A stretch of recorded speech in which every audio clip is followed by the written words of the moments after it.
तो आज का प्रकरण क्या निकल के आया? आज का प्रकरण ये रहेगा कि जब अपवर्तन होता है, प्रकाश का अपवर्तन होता तो वो क्यों होता है। कहने का मतलब कि प्रकाश अगर एक माध्यम से दूसरे माध्यम में प्रवेश करता है तो वो अपने मार्ग से हट क्यों जाता है, विचलित हो क्यों जाता है। होना नहीं चाहिए भाई, सीधी सी बात, होना, लेकिन होता है। अब इसी घटना को हम क्या कहते हैं? प्रकाश का, ठीक। लेकिन ये पता है कि होगा कब? जब प्रकाश एक माध्यम से दूसरे माध्यम में तिरछा प्रवेश करे, 90 डिग्री से कम के कोण पे प्रवेश करे तो वो अपने मार्ग से विचलित हो जाता। अगर वो लंबवत गिरता रहेगा तो फिर उसमें किसी प्रकार का कोई विचलन, वो आपको इस प्रयोग में दिख रहा है, नहीं दिख रहा है? विचलन कौन सी रेखा में हो रहा है? इस वाली में हो रहा है, ऊपर वाली में कि नीचे वाली में? नीचे वाली में। यानी कि इसमें अपवर्तन की घटना हो रही है, इसमें अपवर्तन की घटना, जबकि है क्या, ये दोनों भी हवा से आ रही है और ये भी कांच में जा रही है, हवा से दोनों आ रही है। यानी कि ये एक हवा माध्यम और ये एक, तो माध्यम तो वही है, लेकिन एक किरण क्या कर रही है? अपवर्तन दिखा रही है और एक किरण अपवर्तन। तो उसका कारण आपको पहले ही पता है कि अगर लंबवत आपतित होगी तो फिर उसमें किसी प्रकार का विचलन नहीं होगा, और अगर वो 90 डिग्री से कम के कोण पे आ रही है तो उसमें क्या हो जाएगा?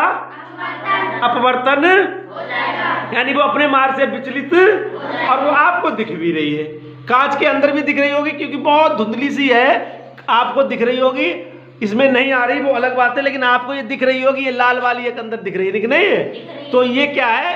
अपवर्तन हो रहा है, अपवर्तित है, ठीक है ना। लेकिन अब हम आपको बता दें, अब हम आपको कि इन किरणों को कहते क्या, पहले नाम समझ लो, नाम समझना है ना। तो आप देख रहे हैं कि ये जो किरण आ रही है, तो आने वाली किरण को हमेशा क्या कहते हैं? आपातित किरण, आपतित किरण कह दिया। फिर हुआ क्या? कांच के अंदर इसमें विचलन हो गया, कांच के अंदर विचलन हुआ, तो जिस किरण में विचलन होगा, यानी जिस किरण में अपवर्तन होगा, उसे कहेंगे अपवर्तित किरण। क्या कहेंगे? तो अब आपने दो चीजें सीख ली, इसको क्या कहेंगे? इसके अंदर जो दिख रही है उसे क्या कहेंगे? अपवर्तित किरण। जैसे परावर्तित किरण होती है, परावर्तन के बाद जो किरण जाती है उसे क्या कहते हैं? परावर्तित किरण। और यहाँ पे क्या हो रहा है? तो अपवर्तन हो रहा है, तो इस किरण को क्या कहेंगे?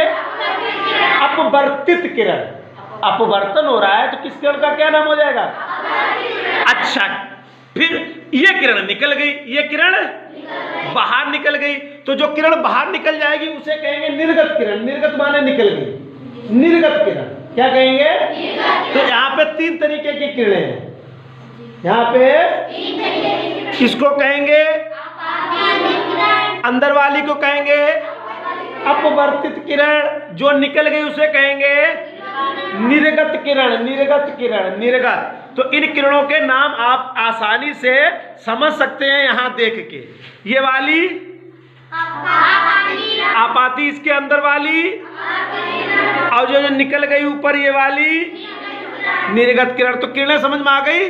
तो इसके अलावा अब जो चर्चा होगी वो अलग से करेंगे, पहले इतनी चीज आप अच्छी तरीके से समझ लो दोबारा से, ठीक है ना।